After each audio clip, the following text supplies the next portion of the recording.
24 કલાક ખુલ્લા રહેતા મેડિકલ સ્ટોર્સ આજે બંધ। ઓનલાઈન દવા વેચાણના વિરોધમાં આજે દેશવ્યાપી કેમિસ્ટ હડતાલ। ગુજરાતના 35,000થી વધુ મેડિકલ સ્ટોર્સ આજે બંધ। રાજકોટ સહિત રાજ્યભરમાં કેમિસ્ટોનો વિરોધ। નમસ્કાર, હું છું પ્રેરણા। ઓનલાઈન દવા વેચાણ સહિતના મુદ્દે અનેક રજૂઆતો બાદ પણ મેડિકલ સ્ટોર્સ સંચાલકોની માંગણીનો ઉકેલ ન આવતા હડતાલનું શસ્ત્ર ઉગામ્યું છે।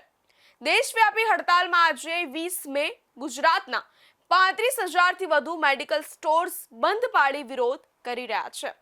જો કે ઇમરજન્સી સમયે દર્દીઓ પરેશાન ન થાય તે માટે એસોસિએશન દ્વારા તમામ જિલ્લા અને શહેરોમાં ખાસ વ્યવસ્થા કરવામાં આવી છે।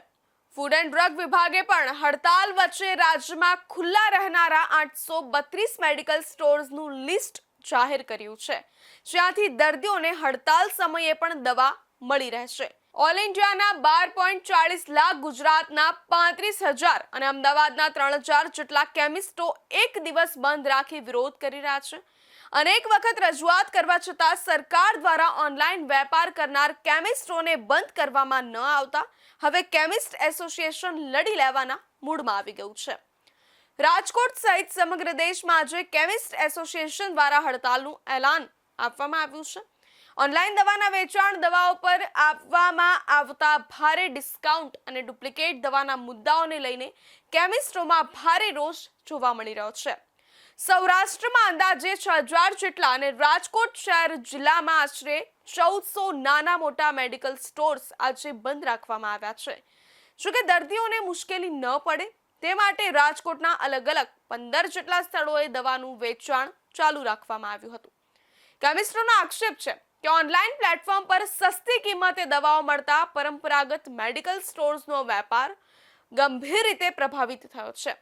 વધુ માહિતી આપશે અમારા સંવાદદાતા। રાજકોટ ખાતે ડ્રગ કેમિસ્ટ એસોસિએશન દ્વારા જે કહેવાય દેશવ્યાપી જે હડતાલ છે તે શરૂ કરવામાં આવી છે, ત્યારે આજે સમગ્ર ભારત દેશમાં ડ્રગ્સ કેમિસ્ટના વિભાગો છે તેના દ્વારા હડતાલ કરવામાં આવી છે। રાજકોટ ખાતે પણ જોઈ રહ્યા છો કે જે મેડિકલ ધારકો છે તેના દ્વારા જે કહેવાય એક દિવસીય બંધ પાડી જે કહેવાય કે આજે વિરોધ કરવામાં આવ્યો છે। વિરોધનું મુખ્ય કારણ છે કે જે ઓનલાઈન દવાઓ જે મળે છે તેના વિરોધમાં આજે ડ્રગ્સ વિભાગ, ડ્રગ્સ કેમિસ્ટ વિભાગ છે તેના દ્વારા વિરોધ કરવામાં આવ્યો છે। ત્યારે આપણી સાથે કેટલાક જે ડ્રગ્સ કેમિસ્ટ વિભાગના હોદ્દેદારો છે એમની સાથે વાત કરીશું। ક્યાંક ને ક્યાંક જે આ બાબતે અવારનવાર રજૂઆત કરવામાં આવે છે, ત્યારે આજે હડતાલ પણ પાડવામાં આવે છે। શું સમગ્ર વાત છે અને શું માંગ છે?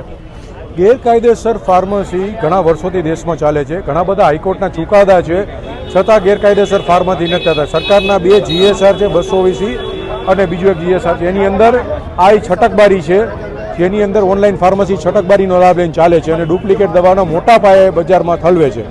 અમે એ બંને GSR નાબૂદ કરવા માટે આજે એક દિનો ટોકન સ્ટ્રાઇક પાડેલી છે। ક્યાંક ને ક્યાંક જે કહેવાય કે આ બાબતે અવારનવાર રજૂઆત પણ અગાઉ કરવામાં આવી હતી ડ્રગ્સ કેમિસ્ટ વિભાગ દ્વારા, કેમ હજી સરકાર જે માંગ નથી સ્વીકારતી અને હવે જે કહેવાય કે આજે દેશવ્યાપી હડતાલ કરવાનો ડ્રગ્સ કેમિસ્ટ વિભાગને વારો આવ્યો છે? સરકાર કેમ માંગણી નથી સ્વીકારતી તે અમને પણ ખ્યાલ નથી આવતો, પણ એના માટે જ અમે આ બંધ પાડેલો છે કે માનનીય વડાપ્રધાન નરેન્દ્ર મોદી સુધી આ અમારી વસ્તુ પહોંચે, અમારી માંગણી પહોંચે અને એ આમાં અમલ લઈ આવશે એવો અમને 100% વિશ્વાસ છે સરકાર ઉપર અને નરેન્દ્ર મોદી સાહેબ ઉપર। મુખ્ય કઈ એવી માંગ છે જે આજ દિન સુધી હજી તેને સ્વીકાર્યું, જેના કારણે ડ્રગ્સ કેમિસ્ટ વિભાગ છે રાજકોટનો અને આમ તો દેશવ્યાપી હડતાલ છે તેને હડતાલ પાડવાનો વારો આવ્યો? ખાસ કરીને છેલ્લા 2 વર્ષ 3 વર્ષથી જોશો કે ડુપ્લિકેટ દવાનું વેચાણ મોટા પાયે વધી રહ્યું છે અને આ ડુપ્લિકેટ દવા કોઈ રીતે પકડી શકાય કન્ડિશન નથી। સરકાર પાસે કોઈ મિકેનિઝમ, પ્રાઇવેટ બોડી પાસે મિકેનિઝમ નથી। ઓરિજિનલ ને ડુપ્લિકેટ દવા સરખી જ આવે છે, કોઈ ખબર પડતી નથી અને ઊંચા ડિસ્કાઉન્ટમાં નામે આ બધી ડુપ્લિકેટ દવાઓ ઓનલાઈન ફાર્મસી દ્વારા માર્કેટમાં ઠલવી દેવામાં આવી છે। તેના માટે અમે વિરોધ કરેલો છે અને એક દિવસ બંધ પાડેલું છે। આપણે જોઈ રહ્યા છો કે અત્યારે જે વેપારીઓ છે, રાજકોટ ડ્રગ્સ વિભાગના વેપારીઓ તે અત્યારે ક્યાંક ને ક્યાંક જે કહેવાય કે વિરોધ કરી રહ્યા છે। ત્યારે મહત્વની વાત છે કે આજે આ વિરોધ છે તે ક્યાંક જે યથાવત એક દિવસ બંધ પાડીને હડતાલ રાખવામાં આવી। ત્યારે આપણી સાથે જે મયુરસિંહ જે જાડેજા છે એમની સાથે વાત કરીશું। મયુરસિંહ, જ્યાં જે વિરોધ કરવામાં આવી રહ્યો છે, હડતાલ પાડવામાં આવી છે, મુખ્ય માંગો હજી સુધી સરકાર નથી સ્વીકારતી અને ડુપ્લિકેટ દવાઓનું જે કહેવાય બજાર, કાળા બજાર અને બધું જે ચાલી રાખે છે, શું કહેશો? ડુપ્લિકેટ દવાઓનું કાળા બજાર અતિશય વધતું રહ્યું છે અને વારંવાર અમે રજૂઆત કરેલી છે। ભૂતકાળમાં પણ રાજકોટમાં પણ એકવાર ડુપ્લિકેટ દવા પકડાની ત્યારે પણ અમે રજૂઆતો કરેલી છે, પણ ગવર્મેન્ટ પાસે ક્યાંક ને ક્યાંક ડુપ્લિકેટ દવા પકડવા માટેનું પ્રાધાન્ય કંઈ દેખાતું હોય એવું મને નથી લાગતું। એના કારણે પ્રયત્નો એવા થવા જોઈએ કે લોકો સુધી ડુપ્લિકેટ દવા પહોંચે જ નહીં। જેના કારણે ઓનલાઈન માધ્યમ એવું છે, ઓનલાઈન ફાર્મસી એવું માધ્યમ છે કે જેના લીધે ડુપ્લિકેટ દવાઓ આખા દેશમાં વિતરણ કરી શકે છે આ લોકો. હમણાં જ અમે જોયું બ્લિંકિટમાં એક એક્સપાયરેડ મેડિસિન મળી. જો એક્સપાયરેડ મેડિસિન મળી શકતી હોય તો ડુપ્લિકેટ દવા કેમ ન ઘૂસી શકે? તો ક્યાંક ને ક્યાંક અમારી આ લડાઈ આમ જનતાના વિરોધમાં નહીં, આમ જનતાના હિતમાં છે. ડુપ્લિકેટ દવા ઘૂસશે તો લોકોના સ્વાસ્થ્ય સાથે ચેડા થવાનો મોટો પ્રશ્ન છે અને ઓનલાઈન ફાર્મસી એક એવું મોટું માધ્યમ છે કે જ્યાંથી ડુપ્લિકેટ દવા ઘૂસી શકે છે. થોડાક સમય પહેલા ઇન્ડિયા ન્યૂઝે પણ એક સવાલ ઉઠાવ્યો હતો કે રાજકોટના એક જાણીતા મેડિકલ સ્ટોરમાંથી જે કહેવાય ડુપ્લિકેટ દવા મળી હતી. દર્દીને 6 મહિના દવા લીધા બાદ ન ફેર પડતા સમગ્ર મામલો સામે આવ્યો હતો. ઇન્ડિયા ન્યૂઝે આ મોટો અવાજ ઉઠાવ્યો હતો. આપના પણ ઇન્ટરવ્યૂ કર્યા હતા જ્યારે પણ આ જે લડત ચાલુ કરવામાં આવી હતી. તો કેમ આજ દિન સુધી હજી આવા જે કહેવાય કે લેભાગુ તત્વો છે તે નમતા નથી? કહેવાની વસ્તુ મારી એ જ છે કે આપણી ગવર્મેન્ટ દ્વારા ક્યાંય એવા નિયમો નથી કે ડુપ્લિકેટ દવાઓની સામે કેવી રીતના એક્શન લઈ શકાય અને કેટલા કડક પગલાં લઈ શકાય. તો ગવર્મેન્ટને અમે ત્યારે પણ રજૂઆત કરેલી હતી કે ડુપ્લિકેટ દવાઓનું વેચાણ કોઈના મર્ડર કરતાં પણ ખરાબ એક ગુનો છે. તો એ ગુનો જ્યારે થતો હોય ત્યારે એમાં કડકમાં કડક કાર્યવાહી થવી જોઈએ. હું એવું માનું છું કે જે મોટામાં મોટો ગુનો કહી શકાય એવો આ ગુનો છે. તો આમાં કડકમાં કડક કાર્યવાહી થવી જોઈએ અને કડકમાં કડક આના માટે કાયદાઓ ઘડાવવા જોઈએ.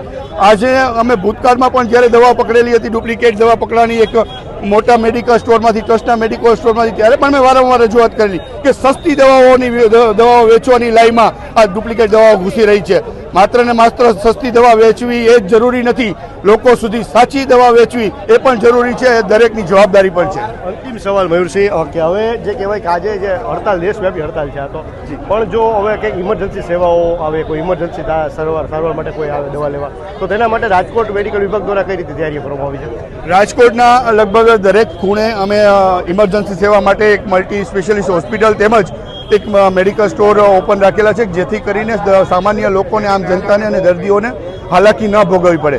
એના સિવાય અમારી એક 5 લોકોની ટીમ છે જેમના નંબર પણ અમે આપના માધ્યમથી જાહેર કરેલા છે.